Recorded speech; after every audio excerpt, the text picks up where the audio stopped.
سڵاوڕێز بۆیەوە بینەرانی خۆشەویستی تلڤیزیۆنی کۆمەڵا با یارمەتی هاوڕێیانی هاوکارم هاتوومەتەوە خزمەتتان بۆ پێشکەشکردنی گەشتێواڵەکانی ئەمڕۆی سێشەممە.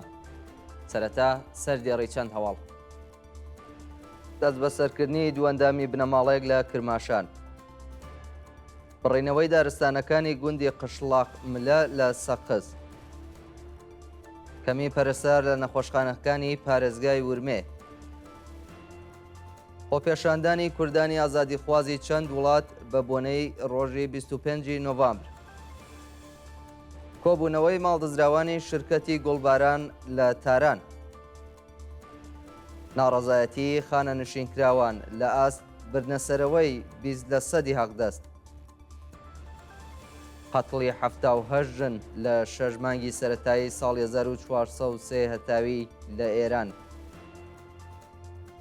دەست بەسەرکردنی نایاسایی 3 کەس لە چەند شاری ئێران و گیان لە دەستان و برینداربوونی 7 کرێکار بەهۆی نەبوونی ئیمەنی شوێنی کار.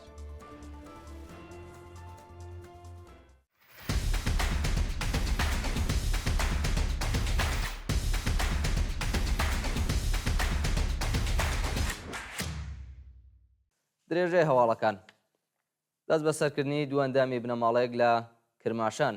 لە ڕۆژانی ڕابردوودا دوو هاوڵاتی خەڵکی کرماشان بە ناوەکانی حەمید عینایەتی تەمەن 45 ساڵ و فەرید عینایەتی تەمەن 37 ساڵ لە هێرشی هێزە ئەمنیەتیەکانی کۆماری ئیسلامی بۆ سەر ماڵەکانیان دەست بەسەرکران. بە پێی زانیاریەکان حەمید و فەرید عینایەتی دوای ڕەفاندن بۆ شوێنێکی نادیار گواستراونەتەوە و ماوەی 12 ڕۆژە چارەنووسیان بە ناڕۆنی ماوەتەوە. شانی باسە کە فەرید عینایەتی لە شۆڕشی ژیناش دەست بەسەر و دوای ماوەیەک بە دانانی بارمتە بە شێوەی کاتی ئازاد کرابوو. تا کاتی داڕشتنی ئەم هەواڵە هیچ زانیاریەک لەسەر هۆکاری بەندکران و شوێنی ڕاگیرانی و دوو چالاکە مەدەنیە لەبەردەستانیە. بڕێنەوەی دارستانەکانی گوندی قشلاق ملە لە سەقز. بە پێی هەواڵی گەیشتوو کۆمەڵە کەسی هەڵپەرست دەستیان داوەتە بڕینەوەی دارستانەکانی گوندی قشلاق ملەی سەقز و زیانێکی زۆریان بە ژینگەی ئەو ناوچەیە گەیاندووە. بە وتەی ئەو نیشتمانیان دوو کەس بە ناوەکانی عەلی لوتفی و ئیبراهیم لوتفی خەڵکی گوندی قشلاق ملەی سەر بە ناوچەی خوڕخوڕەی سەقز بە هاوکاری سەردار عەزیزی خەڵکی گوندی خۆشەیەری سەر بە ناوچەی سەرشی و کاری قاچاغی چێو دەکەن. بۆ مەبەستەش دەستیان داوەتە بڕینەوەی دارستانەکان و زیانێکی زۆریان بە ژینگە و سروشتی ناوچەکە گەیاندووە. کەمی پەرستار لە نەخۆشخانەکانی پارێزگای ورمێ. بەڕێوبەری بەشی پەرستاری زانکۆی زانیاری پزیشکی پارێزگای ورمێ ڕۆژی دووشەممە 5 سەرماوەست ڕایگەیاندووە کە پێویستیان بە زیاتر لە 1000 پەرستار بۆ نەخۆشخانەکانی ئەوستانە هەیە. بە وتەی ئەو بەرپرسەی ڕژیم پارێزگای ئازەربایجانی غەربی 24 نەخۆشخانەی دەوڵەتی هەیە و 5200 پەرستار تیاندا کار دەکەن. پەرستاران ناچار بە ئیزافەکاری بێحەقدەست دەکەن و کوالەتی دەرمان و پێشکەشکردنی خزمەتگوزاری پزیشکی لە نەخۆشخانە دەوڵەتیەکانی ئەو پارێزگایە تا ڕادێکی بەرچاو دابەزیوە. پێشتر کادری دەرمان و پەرستارانی پارێزگای ورمێ چەند جار لە ئاستۆخی خراپی پیشەی و معیشەتی ناڕەزایەتیان دەربڕی بوو، بەڵام لەلایەن ناوەندە ئەمنیەتیەکانەوە هەڕەشەیان لێکرا و بەرپرسانی وەستانیش هیچ بایەخێکیان بە داواکاریەکەیان نەدا. خۆپێشاندانی کوردانی ئازادیخوازی چەند وڵات بە بۆنەی ڕۆژی 25 نۆڤامبر. ڕۆژی دووشەممە 5 سەرماوەزی 1403 هەتاوی کوردانی شۆڕژێر لە باکوور و ڕۆژاوای کوردستان، بلژیک، ئیتالیا و ئەرمەنستان بە بۆنەی 25 نۆڤامبر ڕۆژانە سەرشەقام و خوازیاری ئازادی شەریفە محەممەدی، پەخشان عەزیزی و وریشە مورادی بوون. بە پێی وێنانی لە تۆڕە کۆمەڵاتیەکان بڵاوکراوەتەوە کوردانی شۆڕژێڕی شاری ئامەد پاش قەدەغەکردنی دروشمی ژن ژیان ئازادی لەلایەن ئوستاندار ڕۆژانە سەرشەقام و بە هەزاران کەس دروشمی بژی بەرخۆدان و ژن ژیان ئازادیان بەرز کردەوە. لە شارەکانی حەلەب، شەهبە، حەسەکە، ڕەقا، قامیشلو و کۆبانی خەڵکی ئازادیخوازی ڕۆژاوای کوردستان ڕۆژی 25 نۆڤامبریان لە هەموو ژنانی کوردستان و ئێران پیرۆزبایی کرد. بەشداربووان سەپاندنی سزای سێدارە بەسەر پەخشان عەزیزی و وریشە مورادیان بە توندی شەرمەزار کرد و خوازیاری ئازادی هەموو بەندکراوانی سیاسی لە بەندیخانەکانی کۆماری ئیسلامیدا بوون. لە ئەرمەنستان، بلژیک و ئیتالیا کوردانی ئازادی خواز و دۆستانیان خۆپێشاندانێکی گەورەیان بەڕێوە برد و خوازیاری کۆتایی هێنان بە سەرکوتی ژنان. گیان لەدەستان و برینداربوونی چەند کەس بەهۆی بۆردومانی ڕۆژاوای کوردستان. ڕۆژی دووشەمە 5 سەرماوەز گوندەکانی منبج، تل ڕەفعات و حەلیسا لە کانتۆنی عەفرین لەلایەن تێرۆریستانی سەر بە تورکیا تۆپباران کرا و لە ئەنجامی وێرشانەدا کەسێک گیانی لەدەستدا و چەند شارۆمەند بریندار بوون. بە پێی راپۆرتی خۆبەڕێوەبەرایەتی ڕۆژاوای کوردستان، لە ئەکامی بۆردومانەکانی تورکیا و گروپە تێرۆریستەکان بۆ سەر گوندەکانی عەفرین، منبج و تەل ڕەفعات هاوڵاتیەک گیانی لەدەستداوە و چەندین کەس لەوانە 5 منداڵ بە سەختی بریندار بوون. پاژەو هێرشانە، هێزەکانی ڕزگاری عەفرین و سووریای دموکراتیک هەڵیان کوتاوەتە سەر تێرۆریستان و وێڕای کوشتن و بریندارکردنی چەند تێرۆریست و سەربازی تورک. چەند چەکداریان دەست بەسەر کرد و دەستیان بەسەر چەک و چۆڵەکانیاندا کرد. کۆبوونەوەی ماڵدەزراوانی شرکەتی گوڵباران لە تاران.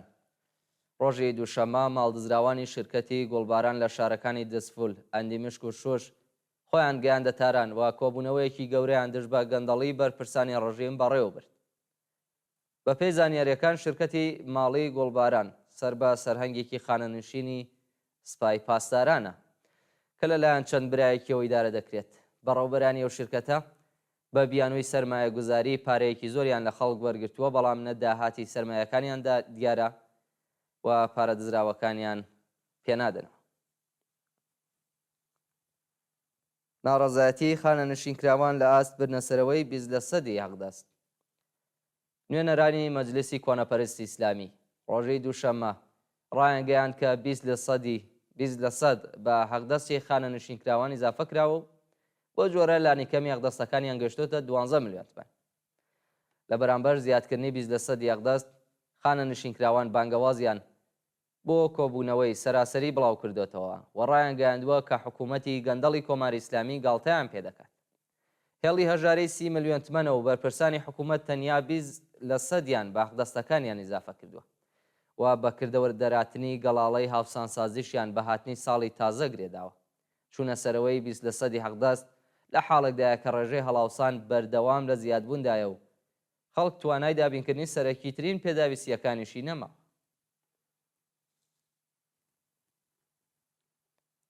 قەتڵی 78 ژن لە 6 مانگی سەرەتایی ساڵی 1403 لە ئێران. بە پێی ئامارە دەوڵەتیەکان لە 6 مانگی سەرەتایی ساڵی 1403 هەتاویدا 78 ژن لەلایەن بنەماڵەکانیانەوە بە شێوەیەکی وەحشیانە کوژراون. بە وتەی چالاکانی مافیژنان، سیاسەتەکانی کۆماری ئیسلامی و سەرکوتگەریەکانی بووەتە هۆی بەرزبوونەوەی ئاماری ژنکوژی لە ئێران و تەنیا لە 6 مانگی سەرەتایی ساڵی 1403دا 78 ژن لەلایەن باوک، برا، ئامۆزایان هاوسەرەوە کوژراون. زۆربەی تاوانباران یان بەخشراون یان بە 2 ساڵ زیندان مەحکوم کراون. کارناسانی بواری دەروونناسی دەڵێن کە کاتێک حکوومەت تونند و تیژی لە نێو کۆمەلگادا بڵاو دەکاتەوە، پیاوانیش دەستی خۆیان بۆ هەر چەشنە تونند و تیژیەک لە ماڵەوە ئاوەڵا دەبینن. بۆ بۆنەوە جیا لە کولتوری پیاو سالاری کۆمەلگا، حکوومەت گەورەترین هۆکاری چوونەسەرەوەی ئاماری تونند و تیژی لە نێو کۆمەلگادایە. قەیرانی ئابووری گیرۆ دەبوون بە مادە هۆشبەرەکان و هاوسەرگیری لە تەمەنی منداڵیدا لە هۆکارەکانی دیکەن، بەڵام هەمویان ئەگەڕێنەوە بۆ ناکارەمەیی و شێوازی دەسەڵاتداری بەرپرسانی حکوومەت.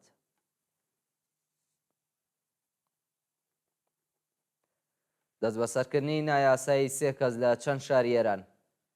لە ڕۆژانی ڕابردوودا 2 شارۆمەندی بەلوچ و چالاکێکی مەدەنی خەڵکی تەورێز لەلایەن هێزەکانی حکوومەتەوە بەبێ بەڵگەی قەزایی دەست بەسەر و بۆ شوێنێکی نادیار ڕاگوێزراون. بە پێی راپۆرتی کانونی مافی مرۆڤ ئێران، 2 شارۆمەندی بەلوچ بە ناوەکانی عەلی کەریمزایی تەمەن 25 ساڵ و عومران حسێنپور تەمەن 24 ساڵ بە تونند و تیژی و بێڕێزیەوە دەست بەسەر کراون. هەروەها لە شاری تەورێز چالاکێکی مەدەنی بە ناوی سەیاد مەحەمەدیان لە هێرشی هێزانەتیەکان بۆ سەر ماڵەکەی دەست بەسەر و بۆ شوێنێکی نادیار ڕاگوێزراوە. گیان لە دەستان و برینداربوونی 7 کرێکار بەهۆی نەبوونی ئیمەنی شوێنی کار. لە ڕۆژانی ڕابردوودا حەوت کرێکار لە شارەکانی مەشهەد، یەزد، ئێرانشار و پارساباد بەهۆی نەبوونی شوێنی ئیمەنی شوێنی کار تووشی ڕووداو هاتوون و لە ئەنجامی ئەو ڕووداوانەدا دوو کرێکار گیانیان لەدەستاوە و 5 کرێکاری دیکەش بریندار بوون. بەپێی زانیاریەکان لە شاری یەزد 4 کرێکاری خەڵکی ئەفغانستان لە کاتی کارکردن لە بیرێکی ئاودا بەهۆی پشڕانی کارەبا تووشی ڕووداو هاتوون و بریندار بوون.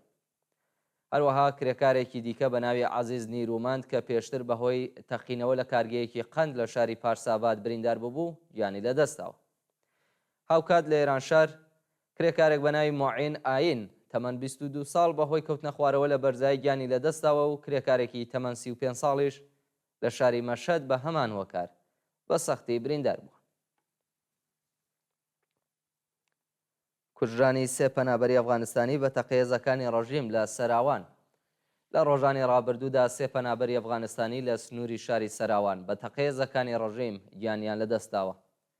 بە پێی راپۆرتی حاڵوەش ڕۆژانی شەمە و یەکشەمە هێزەکانی هەنگی مەرزی لە سنووری سەراوان تەقەیان لە کۆمەڵێک پەنابەری ئەفغانستانی کە بە نیاز بوون لە سنوور دەربازبن کردووە و لە ئەنجامی هێرشەدا 3 کەس گیانیان لەدەستاوە کە ناسناوی یەکێکیان بریتیە لە سەبدەڵڵا. مانگرتنی کرێکاران لە بەندەری شانگهای چین.